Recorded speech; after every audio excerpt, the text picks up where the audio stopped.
Capes on the Couch podcast is for entertainment purposes only. Dr. Issues is a psychiatrist, but he is not your psychiatrist and does not have knowledge of your individual situation. For any personal mental health concerns, please consult your own healthcare providers.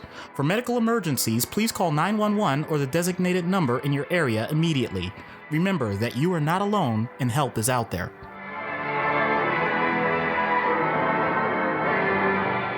Hello and welcome to Capes on the Couch for Common Skit Counseling. I'm Anthony Sitko. And I'm Dr. Issues. This is issue number 132, and to time in with the new movie coming out this week, we are going to be covering Shang-Chi. So very much looking forward to the film. It's getting a lot of good buzz, and I'm hoping that the film kind of matches that level of excitement. I enjoyed Black Widow, and I'm definitely looking forward to the Eternals and Spider-Man No Way Home, because the trailer just dropped for that. So hopefully it'll be a good year for Marvel stuff. They've been pretty solid so far. No real major complaints from me. Same. So before we get started, I want to give a shout out and a major thank you to our brand new mayor level patron, Blaize. Thank you so much for your support. We will be getting the stickers out shortly after this recording. Hopefully by the time this episode drops, the stickers will be in your mailbox. I know I'm usually a little behind on getting the stickers out to folks, so I'm going to try and do better this week. If you want to be cool like Blaize and get a shout out as well as early access and access to additional uncensored material, you can go to patreon.com/capesonthecouch and subscribe. We've got $1, $3, and $5 levels, and there's a whole bunch of cool stuff there because the Patreon's been going for quite some time. So you can go through our back catalogs and find all kinds of cool stuff. We do exclusive trade paperback reviews. There was the movie commentary. And, if we hit a couple more patrons and we hit $100 a month, we will do monthly film commentaries. Because, it's not like I'm not doing enough in my life already, but I'll also spend 2 hours of my life watching a movie and talking about it. The nice thing about the film commentaries is there's no editing. It's literally just turn on the microphone and just go. Yeah, and some of you may be thinking like, oh, wow, Doc's going to get really philosophical and stuff like that. Like, no, it's just two guys talking about a movie. Yeah, it's basically riff tracks, but it's us. So we did the 1989 Batman movie. So we're going to cover some bad movies. So join our Patreon and you can unlock that happening. Like I said, we hit $100 a month. We're close. We're very close. So let's get right into it then. Shang-Chi, created by Steve Engleheart and Jim Starlin in Special Marvel Edition number 15 from December of 1973. Shang-Chi was basically created because back in the early 70s, there was this karate, kung fu, martial arts phase that basically swept the country. If you've ever heard Kung Fu Fighting by Carl Douglas was a byproduct of that.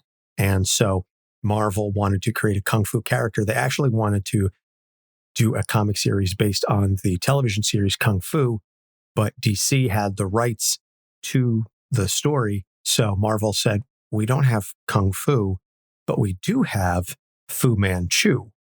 And so they created a whole comic book series using the Fu Manchu characters, and Shang-Chi was an original Marvel creation. Fu Manchu was basically horribly racist portrayal. He was basically the Yellow Peril personified. He was this mystical sorcerer bent on world domination, but he had the Fu Manchu facial hair. He had the long nails, and he was the quote unquote yellow menace.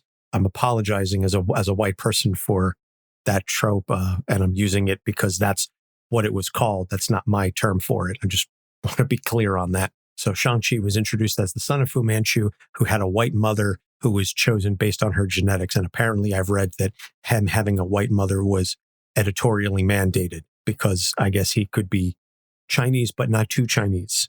This just gets worse. Okay, I did not know that. Thank you for giving me that information. Oh, none of the what's behind the creation is good. It's very much the black, but not too black. In this case, it's Asian, but not too Asian. He's got the white mother. Yeah.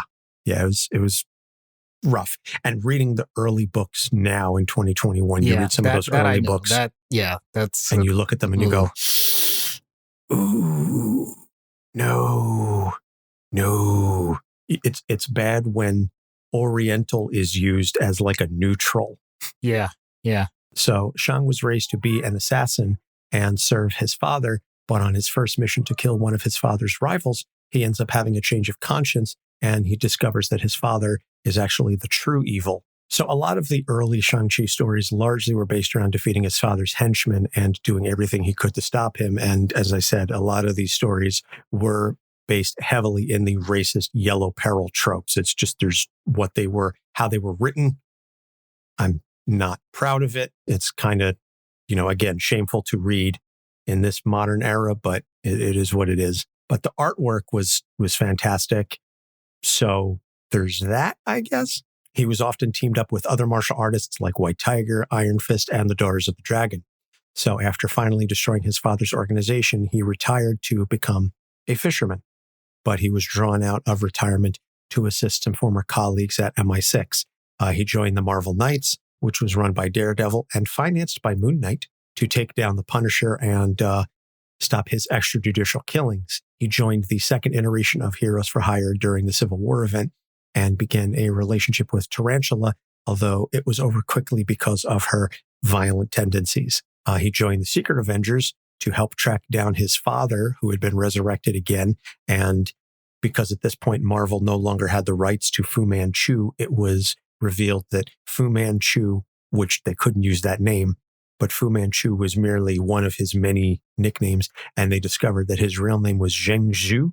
And that was his real name. And he was actually this very ancient mystical being who had been constantly resurrected throughout time and history to, attempt to take over the world. And so Shang-Chi was one of his many, many children that he had raised to assist in his endeavors. This was my first exposure to Shang-Chi because I was reading the Secret Avengers run at the time because Moon Knight was a member of the team. And so that was the first book that I read where, Shang-Chi was kind of an integral part of the story. So during the Spider Island event, he actually gains spider powers during a battle with one of the villains. But when he mutated into a spider, Iron Fist used his chi powers to cure him of being a spider. So I read this run, and the interesting thing was he had a dream where he had already experienced this, and it was actually a fear of his. So gotta picture someone even thinking something like this was going to happen, and then it actually comes true. Yeah, he also used his martial art expertise to train Peter Parker in his own fighting style called the Way of the Spider. So then he joins other Asian American heroes in the Protectors and the Agents of Atlas, like Jimmy Woo, Amadeus Cho, and several other characters. And together they fought Cinder, Ismenios, several other villains. And then he became the supreme commander of the Five Weapons Society, which was his father's old organization, but he vowed to use it for good. This kind of put him in conflict with other members of the group, but several of them did ally to his cause. So there was a lot of internal strife because of the new direction that this organization would be taking. At one point, he was temporarily the host of the Phoenix Force when it came to Earth and was seeking a new host. But when he refused to kill Captain America in battle, because they basically had like a tournament to decide who was going to be the most worthy, the Phoenix rejected him and left his body. And in one of the most recent runs, he just tracked down one of his half-siblings, a half-sister, who had left the Five Weapons Society, and he convinced her to come back into the fold. And that's kind of an ongoing run right now. There's an ongoing Shang-Chi book. So he's a character that over, the past 40 or 50 years has had a couple of ongoings. The Master of Kung Fu / Hands of Kung Fu was probably the longest run that he had. But, that was throughout the 70s into the early 80s. But then he really, I don't want to say he disappeared. He wasn't used much for a large portion of the 80s, came back, as I said, in the 90s in the Marvel Knights. And he's had a couple of smaller runs here and there, but he's not a character that has ever, for better or worse, really been able to sustain a long solo run since that original Shang-Chi Master of Kung Fu run from the 70s.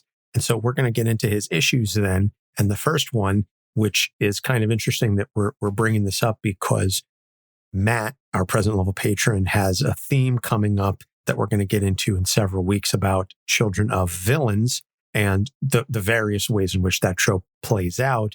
But In Shang's case, he has a mass murdering villain for a father who wants him to follow in his footsteps. So it's that whole notion of having a mass murdering father who wants you to take over, and you go, no, I'm out. Yeah. So from that standpoint, I'm going to turn it around just a little bit and point out, as I'm sure I've said before, your parents love you. Let's just go with that basic premise. I'm not even saying that to be controversial in this case. So even if this is a mass murdering villain, let's take at face value that this person wants what's best for his family, for his son, etc., etc. This is what he's good at. This is what he has built his life around. And the idea that you want your son to do the same thing doesn't sound so far-fetched now. Now, the fact that it does massive harm to society at large is a completely separate part of this. But then that raises the huge question. Does his son recognize that? And initially, he actually doesn't. He takes this hook, line, and sinker. If you read those, first few scenes, he has been trained. He has been diligent, disciplined, doesn't really question that part of it because he has pretty much taken on the guise that my parents, this person that is responsible for my very existence and well-being, is truly looking out for me. And at this point, now that I have become an adult, I know we'll get into that a little later, but I am now going to do the things that I have learned so far, and that's that.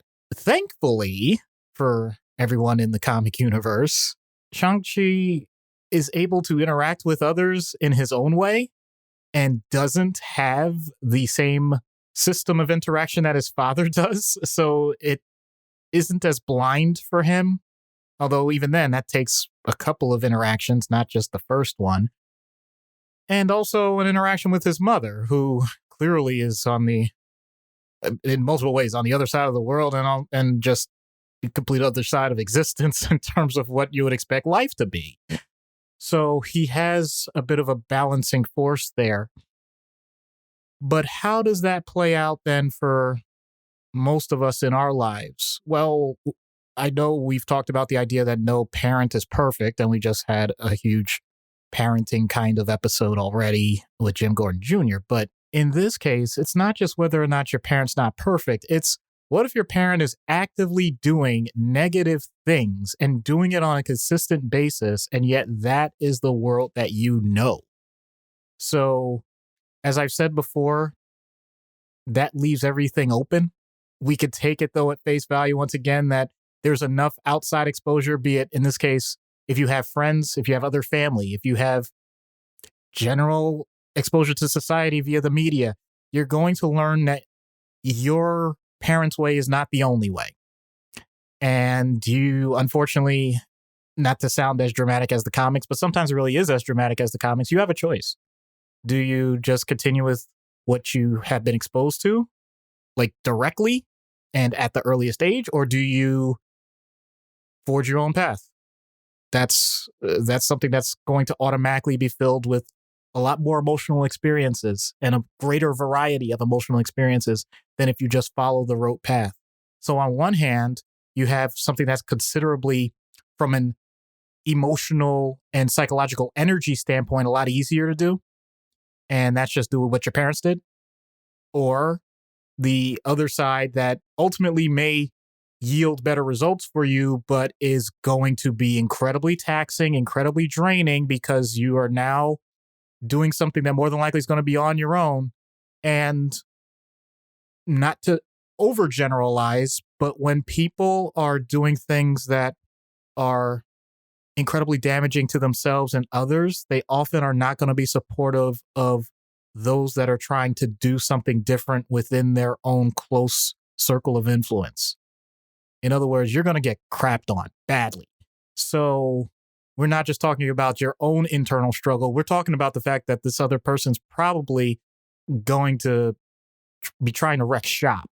So this is one of those situations where we're talking about abuse from afar that even if you do the right thing, can become abuse in the direct. And that is something that I wish no one ever went through, but sadly, many people do.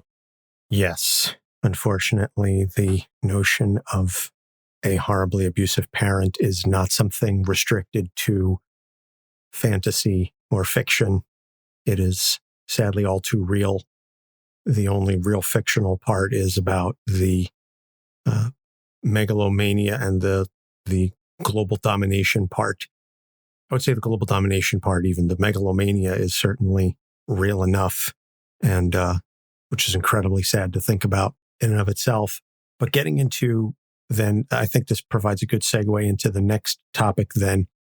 He has no childhood outside of training. And one of the things that he discusses very early on is how he was raised in, I don't want to say isolation, but this notion that his father raised him to be this assassin and that he didn't know much because he was basically bred. You know, as I mentioned, his mother was selected for her genetics, how that's possible, you know, because comics, but she was chosen because of her genetics because, you know, Zhengzhou, Fu Manchu, whatever name you want to use, wanted the greatest fighter possible to succeed him and to help him in his endeavor. And so we've done other characters that have had traumatic childhoods. I know we did Damian Wayne. We did other characters that were trained to be assassins and didn't have any life outside of that. Laura Kinney, X-23, comes to mind as well. So this one, I think, is a little different from either of those because it's the parent doing it. In some cases, it's a little similar to Damien because Damien was raised by Ra's al Ghul and Talia. And I know every time we talk about this, you know, Ariel cringes and dies a little bit inside. But this is very direct of Fu Manchu saying, my son is going to be the greatest assassin ever, and I'm going to train him. And you have no childhood because of it. Yeah. So once again, I feel like we need to just immediately transition into our world because the idea of being trained as an assassin at childhood is highly unlikely. But a parent noticing that a child either has a talent or the parent just simply has this idea in their head that no matter what, their child is going to be good at X, insert whatever thing it is. This does not have to be a detrimental thing. If a child wants to take a certain amount of their time in their childhood and devote it to a particular topic so that they become excellent at it, then you end up winning the National Spelling Bee and getting very popular for it and praised, as you should be. And people learn of your other immense talents that you develop very similarly. So I don't want to make it sound like, oh my goodness, don't ever push your child to do something. That's not my point. What Anthony is alluding to is the idea that you do it quite literally at the detriment of the development of anything else in a person's life. There are other things that a child needs to experience. They need to learn how to interact with others. They need to learn how to interact with their own parents, aside from just the idea that these are the people teaching me things, or these are the people giving me instructions, or these are the people that punish me if I do something wrong. And above and beyond that, they, at some point, are, in theory, going to develop interests outside of what it is that their parents want them to do, and they need to find a mature way to explore those as well, and how to incorporate all those things into situations that they or their parents did not anticipate happening because life just throws random crap at you once in a while. And yet, as we have noticed, in a way, if a person does this type of dedication, there is a chance that you're going to get results that are out of the ordinary. But I want to make this clear. I mentioned the whole spelling bee thing.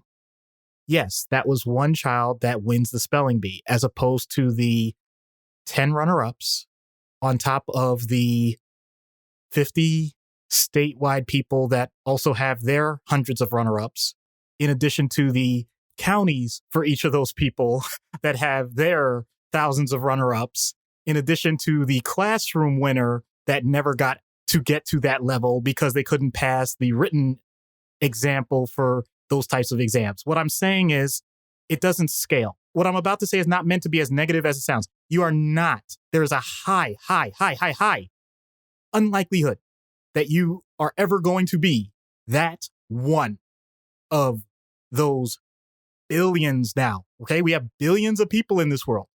There's nothing wrong with being very good at what you do. There's nothing wrong with being the top 50%, let alone the top 1%, let alone being the best ever.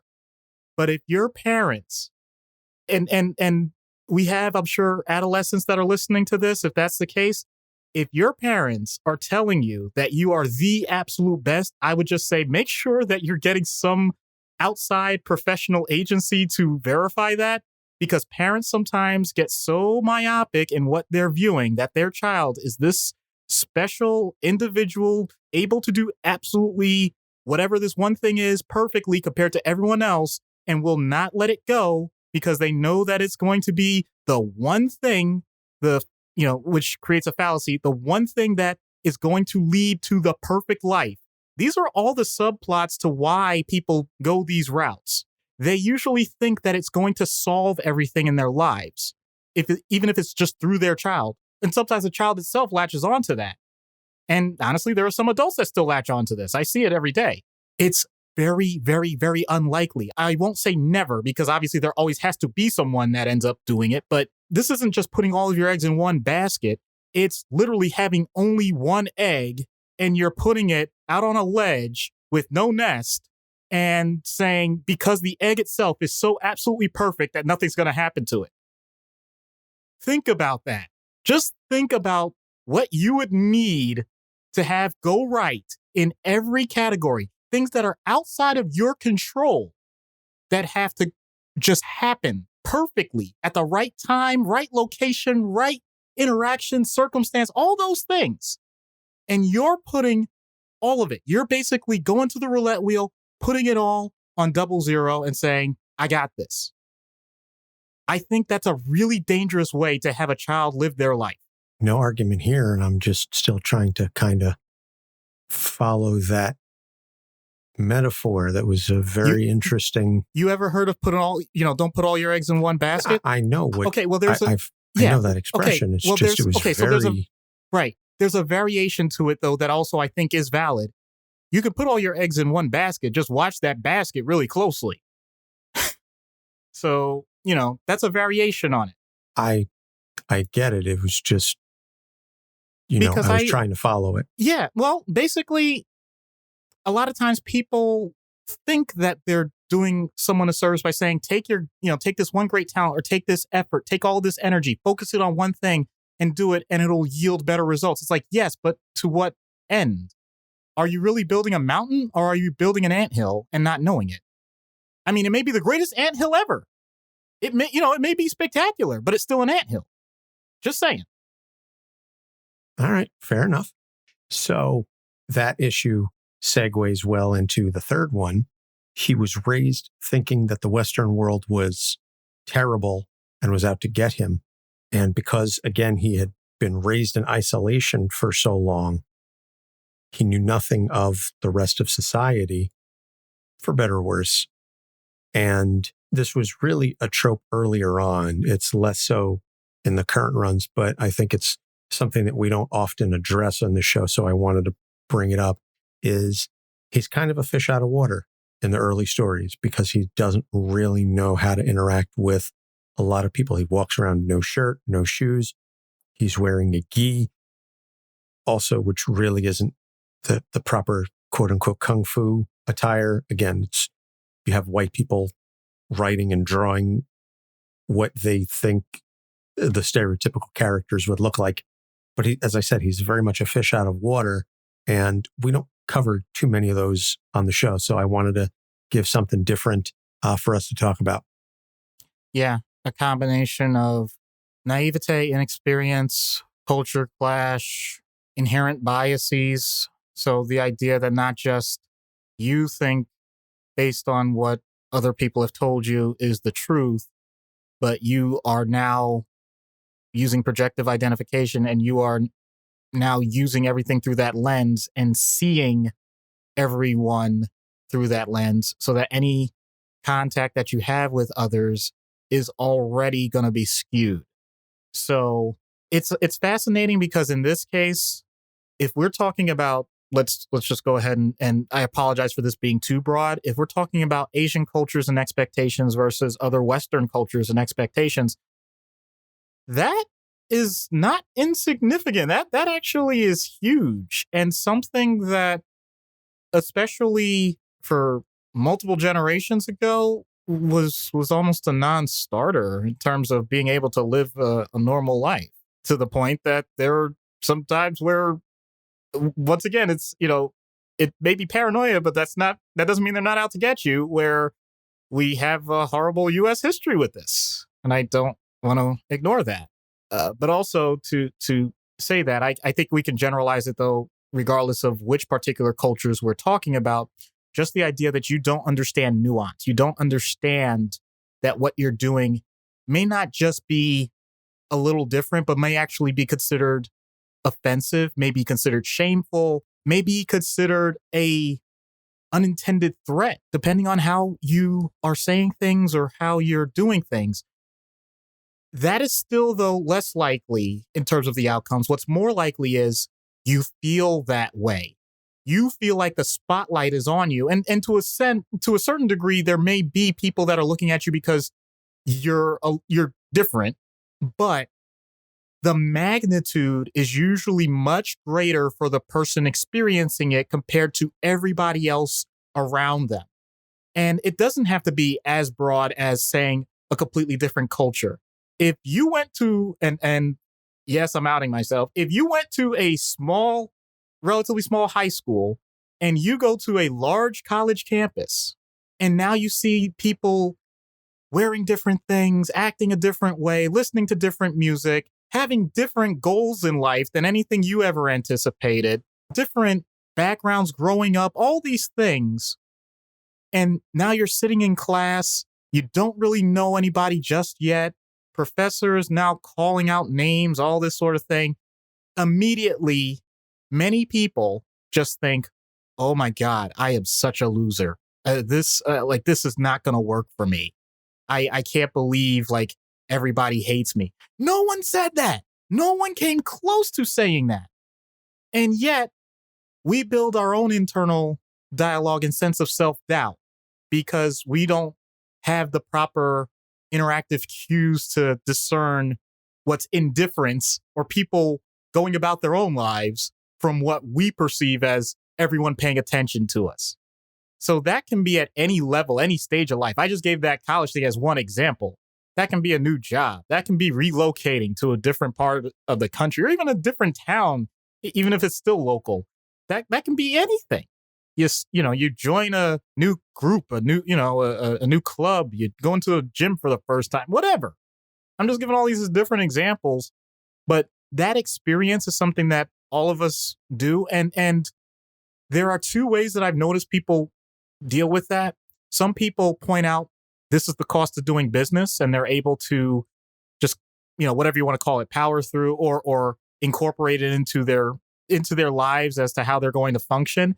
And other people say, well, I dislike this anxiety and all of this, or if they develop a depression, I dislike this so much that I'm just simply not going to put myself in that position, or avoid it as much as possible, and simply won't try and do anything novel or won't try and expose themselves in a way where they are going to be, as you said, a fish out of water. Unfortunately, or fortunately, depending on how you look at it, that doesn't change the fact that life changes. And so all you're doing is kicking the can down the road rather than just dealing with life on life's terms. Very well said. As we obviously shared a high school experience, I kind of went to college and definitely felt very much like a fish out of water because I never considered myself cool. I kind of still don't. So it was just very interesting, as you said, to deal with all of that. I think we all have experiences like that from one time or another in our lives where we just feel like we don't belong. Imposter syndrome is very real. I was just actually talking to a fellow podcaster about about their feelings of imposter syndrome and things of that nature just very recently. But I think it's a very common experience. The question becomes, A, do you acknowledge it?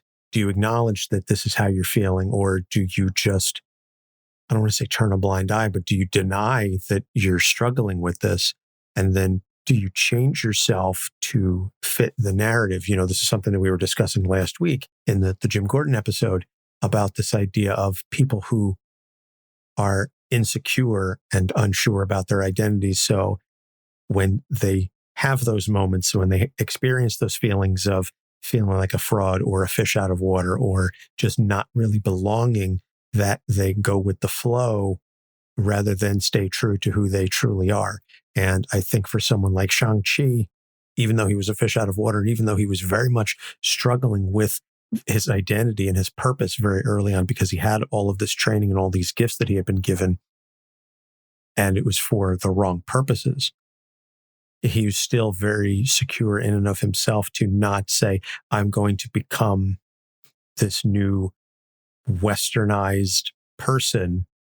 You know, I'm thinking back to the Simpsons episode where Apu decides that he's going to all of a sudden try to Americanize himself. And, you know, the Nye Mets are my favorite squadron. And, you know, he's talking about the celebrity couples on the cover of the magazines because he's trying to be a good American. Shang-Chi never experiences that. For all of the struggles that he has with being new to the Western society, he never truly tries to change who he is. He finds a way to ingratiate himself to his surroundings without really changing himself. And I think that's, you know, a credit to the strength of his character. That's obviously, you know, on a meta level, the credit to the writers that you can't have him completely become this American hero.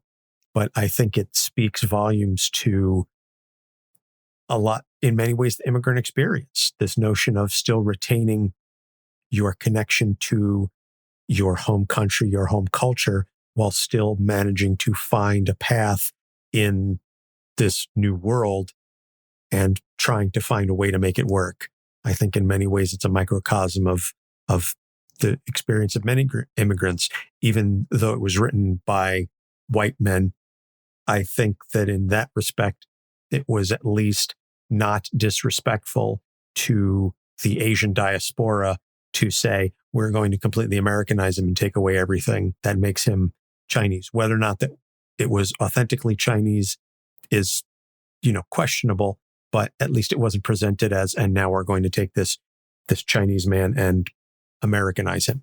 So credit to the writers that even 50 years later, he is still presented as very much self-secure Chinese individual, but he's still very much comfortable in his culture without changing himself to fit his new surroundings.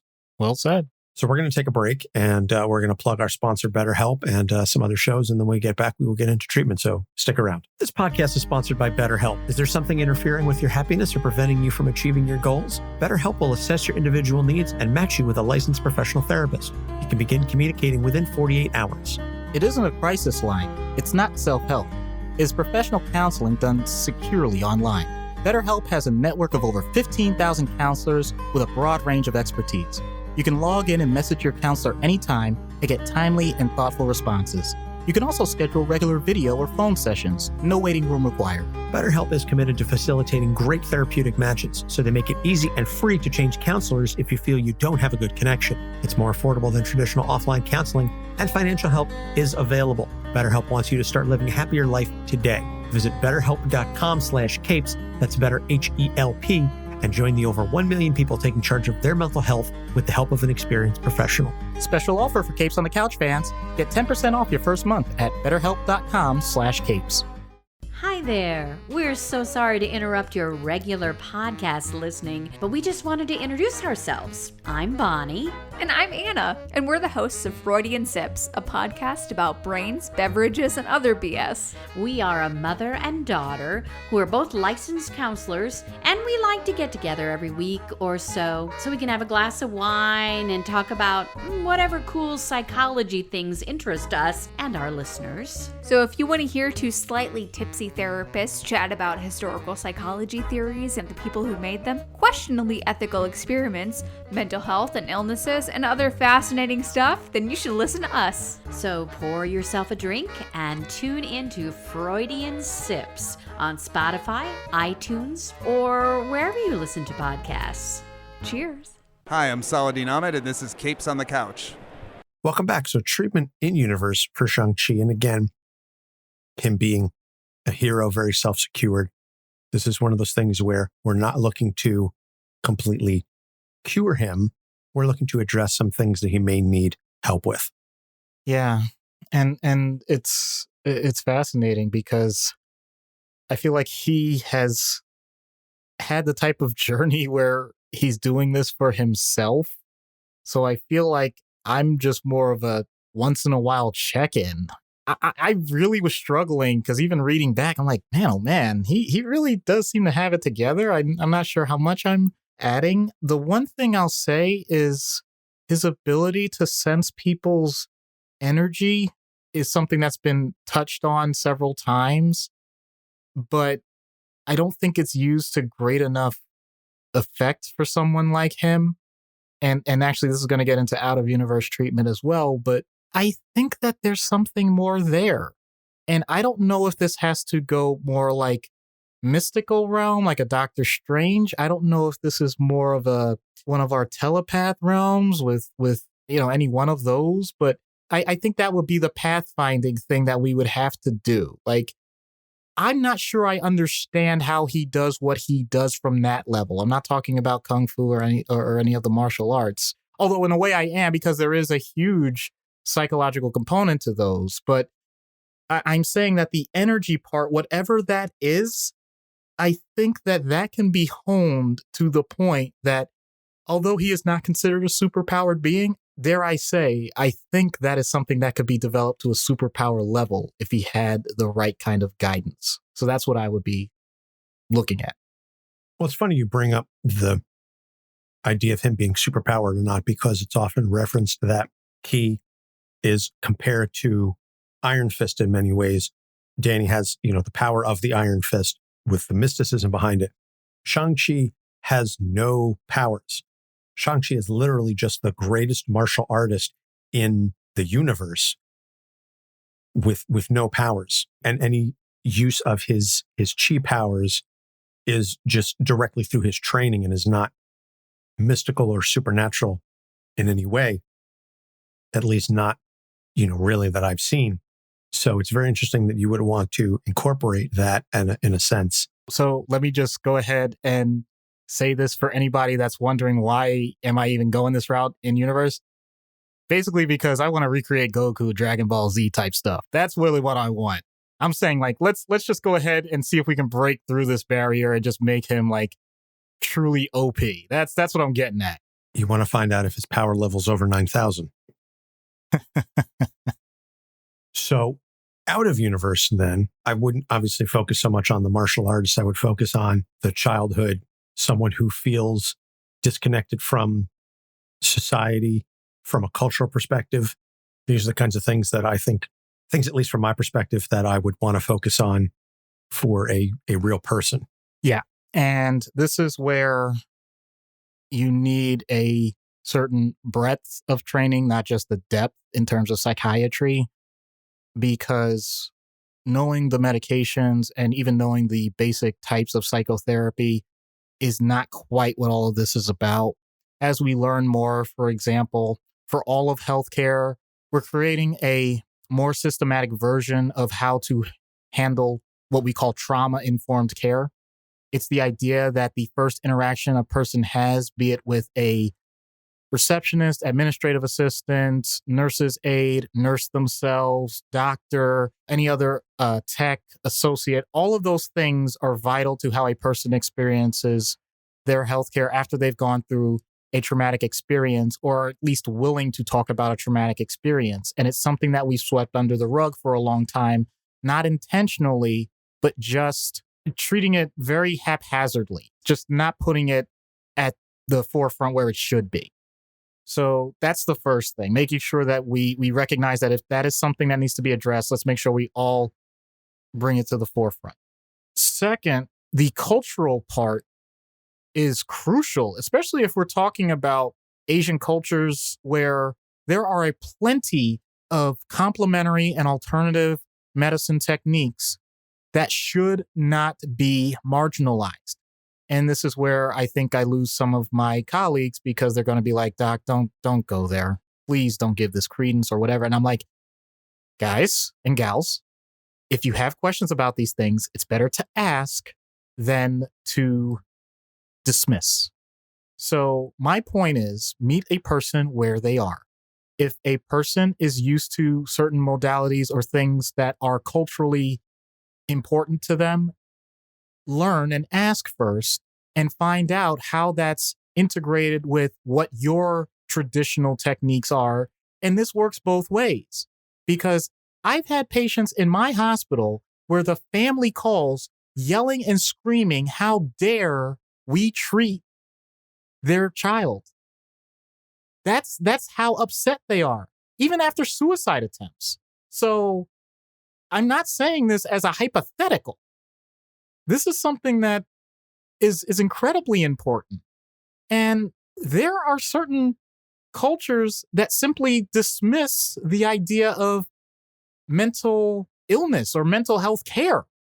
So I have to be aware of that if that's the case, because the patient may have a completely different view from what his or her background would say. I need to make sure I keep that in mind. I shouldn't just jump to conclusions about the person, even if I have some knowledge based on previous experiences with a culture. So all those things have to be taken into consideration and then come up with the holistic plan. As I say to most patients in those circumstances, holistic does mean whole.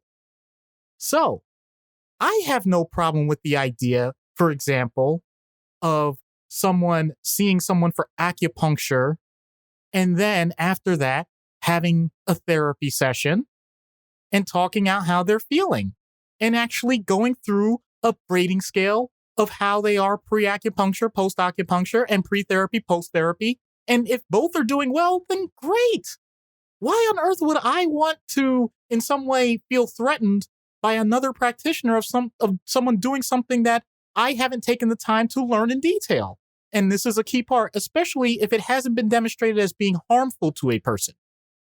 If something has been proven harmful, then that's a different story. But anything else, I would say this is a great opportunity for multiple people to learn from each other and come out with greater experiences than we thought possible, as opposed to the idea of, well, those people from over there don't know what they're talking about. And once again, that's something that I've actually experienced and had people say to me. So, I want to make this clear. Like I've heard on both ends some really horrible things that I wish I hadn't. And I'm grateful that I'm usually in a situation where I'm able to mend fences, because my goodness, the preconceived biases that happen in these types of conversations can be overwhelming. And sometimes I have to have the hard conversations to a person if they are still involved with people that, even though they say they have their best interests for them and biologically have intense meaning for them, it's clear that for their life, they are going to have to make some, as we started off this conversation to begin with, some very hard choices that are going to be very painful. Yeah, I just, and we're speaking obviously as two non-Asian individuals, but I do know that there is a feeling in Asian cultures, largely Asian cultures, that people from outside the culture don't understand what we go through, and the notion of pride and self-determination. And as you said, I'm not entirely surprised that you have gotten pushback as to, why are you treating this person? Because it's very much there's nothing wrong with them, and they just need to work harder at fixing whatever it is. They just need to push themselves harder. That's why, unfortunately, it's a very real thing that there's a very high suicide rate among Japanese employees because of the work culture that is present in Japan. China, especially under the communist regime, has a whole host of issues that are associated with that. And these are things that permeate the society. And I'm not trying to speak in stereotypes. I'm just speaking in observations and statistics that I've read over my 39 years, that there is these cultural notions that are deep baked into these individuals and their interactions with their families that are, I don't want to say impossible to overcome, but it is certainly an obstacle to treatment in this circumstance. So I don't envy you, Doc, for having to have dealt with all of these things, and I do think it's important to be realistic in the assessment of, if you're working with someone like this, these are some very legitimate things that you're going to have to deal with. Yeah. And just one last thing to close this one. For some people, this may sound strange to say, because I know we all have these conversations in life. But when you ask someone, where are you from? Can you mean it? What I'm getting at is, for some reason, and I'm just as guilty as anybody else, for some reason, we like regions. We don't really like granular, like truly granular stuff. When we say where you're from, and I'm going to make it relevant to this character, we are saying like, oh, are you from the Asian region which you appear to be? We're not saying, are you Cambodian? Are you Laotian? Are you Vietnamese? Are you Malaysian? Are you Mongolian? Are you from Pakistan or India? Are you from Sri Lanka? Indonesian? What? We're not asking that question unless somebody actually gives us that answer. But a lot of times people are so used to getting that question, they try and make it as general as possible because they get that sense from people. That's true for any region. I'm not just, I'm saying it, like I said, to make it directly for this particular character, but that's true for any region. And here's the other thing. Let's flip it. If someone says, where are you from? And they say, I'm from Peoria. It's like, oh, cool. All right. I've never been there. Like, they were born in America. They have their entire background in the United States, but their family culturally in different generations is from a different location. But that's not what you're asking. And that's why you're not going to get that answer, even if that's quote unquote what you were asking. Yeah. Where are you from? I'm from Peoria. No, where are you from? That's the type of stuff that is so hard. I hate to say it, but it's so ingrained in what we do. And what we don't realize what we're doing to each other. And once again, I am not absolving myself. I'm saying I do it too. We are very superficially pissing each other off. We don't realize we're doing it. I'm just letting you know. Okay? A lot of that is white supremacy and racism rooted in there. This notion of, oh, well, you're white. That's okay. White is the default. You're Asian. Where are you from? You're Chinese or you're Japanese. Nobody cares, quote unquote. And I'm, speaking of the stereotype that nobody cares anything further than that. And at least I would say for Asian characters, okay, you're Chinese, Japanese. If you're African or you're Black, you're African, and that's it. They won't drill down. Are you from Zimbabwe? Are you from South Africa? Are you from any of the other myriad nations? Are you Egyptian? Like there's so many different cultures within Africa, but if you're African, you're African. That's it. It's the whole continent, and that's that.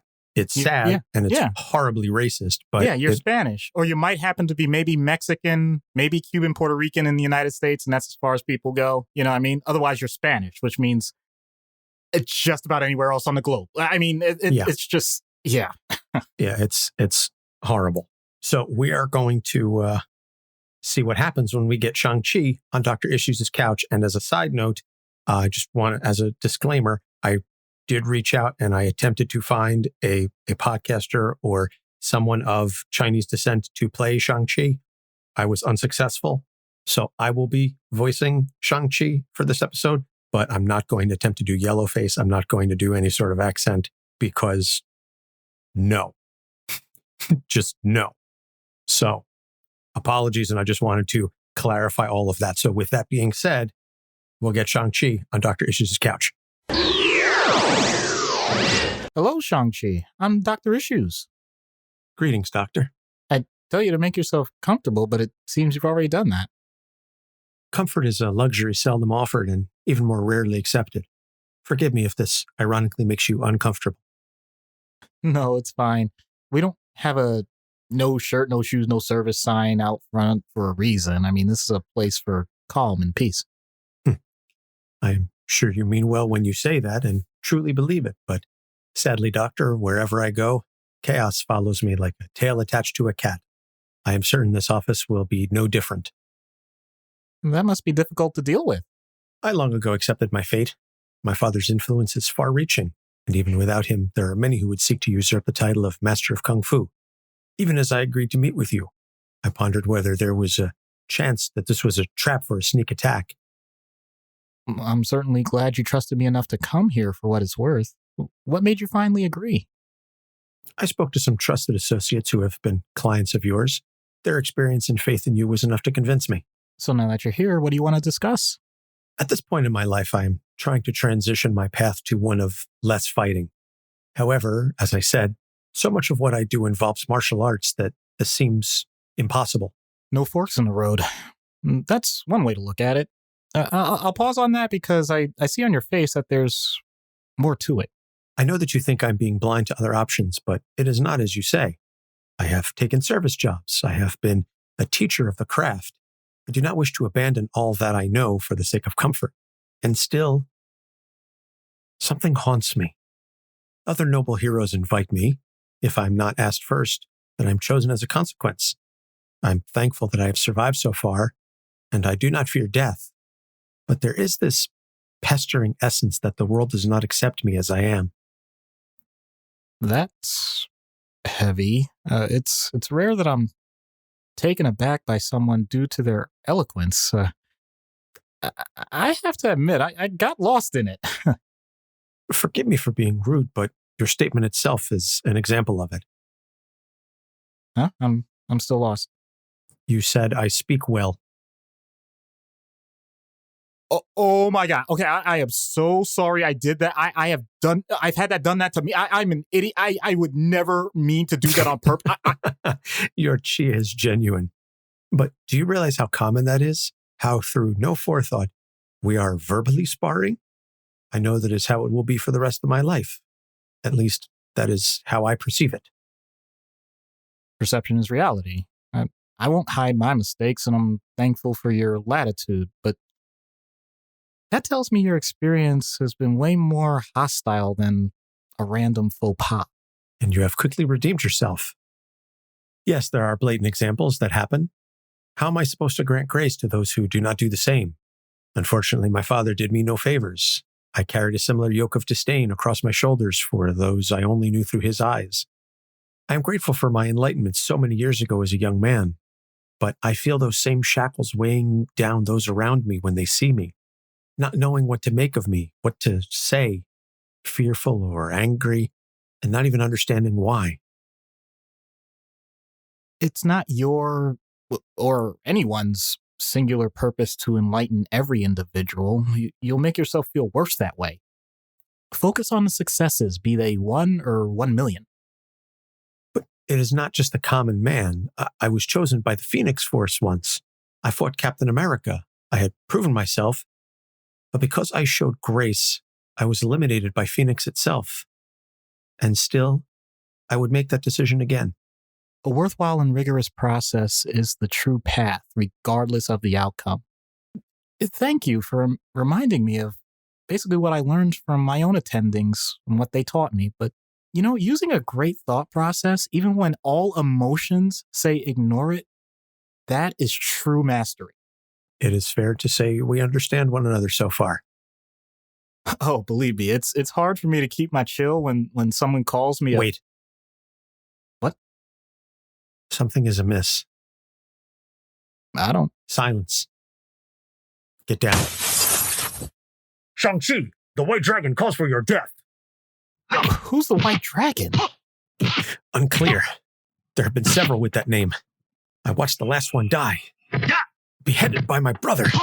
It seems someone new has taken up the mantle. I thought my family was difficult to deal with. We all fight well, but in service to a madman. There will be no shame in submitting now. I promise this. But continue to fight me, and you and your master will suffer great pain. You will join us, Shang-Chi, or die. Either way, the White Dragon clan will be victorious. There is no victory in your falsehoods. Yeah, but there will be a huge insurance claim coming your way. The doctor is of no consequence. Subdue him or kill him. It is of little matter. I'm out. There's no need, Doctor. You just took down a hit squad while conversing at the same level as your original discourse with me. And you're fixing the room? I have brought pain and despair to your office. For this, I must apologize. Okay, first off, if we're going to have sessions together, do not apologize for saving my life. Second, if it weren't insulting to a man of your stature, and I could afford it, I would hire you as my bodyguard on site. Or I could teach you in exchange for your psychiatric services. Bartering at its finest. Huh. The way of the issues. Dude, I am sold. You know, bartering isn't really used all that much these days. I know my father-in-law is big on haggling, but other than that, it's not really something that we use too much. But yeah, I know, because kudos. the IRS can't track it nearly as well. Yeah, no, that's I am true. not. No, I am. Just to make it clear, I am not advocating tax fraud. Pay your fair share. Just don't leave a tip. I was going to say, no, you're kind of joking, but you're kind of not. And that's, I think, one of the legitimate reasons why bartering isn't used as much. But in any case, the Tao of Dr. Issues. I look forward to that. So recommended readings, Secret Avengers and Marvel Knights. I would say, go back and read the original run just to get a feel for it. But like I said, there's a lot of really horribly racist stuff in there. It's more even-handed in the Secret Avengers and the Marvel Knights, as well as the Agents of Atlas stuff. We'll throw links to everything up in the show notes. So next episodes, Crystal, Emma Frost, and Starfire. Lot of female characters coming in the future, just based on the characters that have been chosen by our present level patrons. I think there's one man and Matt's theme episode, but the rest for like the next probably 6 to 7 episodes is going to be all women, which means I'm going to have to do a lot of asking around to find women to play these characters. So that should be fun. As we said at the top of the show, again, thank you so much to our new mayor level patron, Blaize. You can go to patreon.com/capesonthecouch and subscribe and get some additional cool content. We are on Facebook, Instagram, and Twitter at Capes on the Couch. All of our episodes are available on our website, capesonthecouch.com, along with the fantastic long box view column by Ariel. You can check that out. We've got 10 issues up so far. And that's about it. So looking forward to the next several episodes, and go see Shang-Chi if you are vaccinated and if you can do so safely in theaters. Just, be smart about it. So that's all I've got, Doc. I'm just grateful that they acknowledge that Shang-Chi is truly an Asian character, because I'm getting tired of that stuff in Hollywood. And I'm sorry if that's too political, but that's really how I feel. You're not wrong. And from everything that I've read, they really, truly embrace the aesthetic. And it's wonderful to see the diversity in front of and behind the camera. And I think we need a lot more of it in Hollywood, because I'm tired of stories of people written by and starring folks who look like me. I've got plenty of options to choose from. Let's get something different going. So support those stories where and when you can find them. For Doc Issues, I'm Anthony Sitko. Thanks for listening. We'll see you next week. Capes on the Couch podcast is for entertainment purposes only. Dr. Issues is a psychiatrist, but he is not your psychiatrist and does not have knowledge of your individual situation. For any personal mental health concerns, please consult your own healthcare providers. For medical emergencies, please call 911 or the designated number in your area immediately. Remember that you are not alone and help is out there.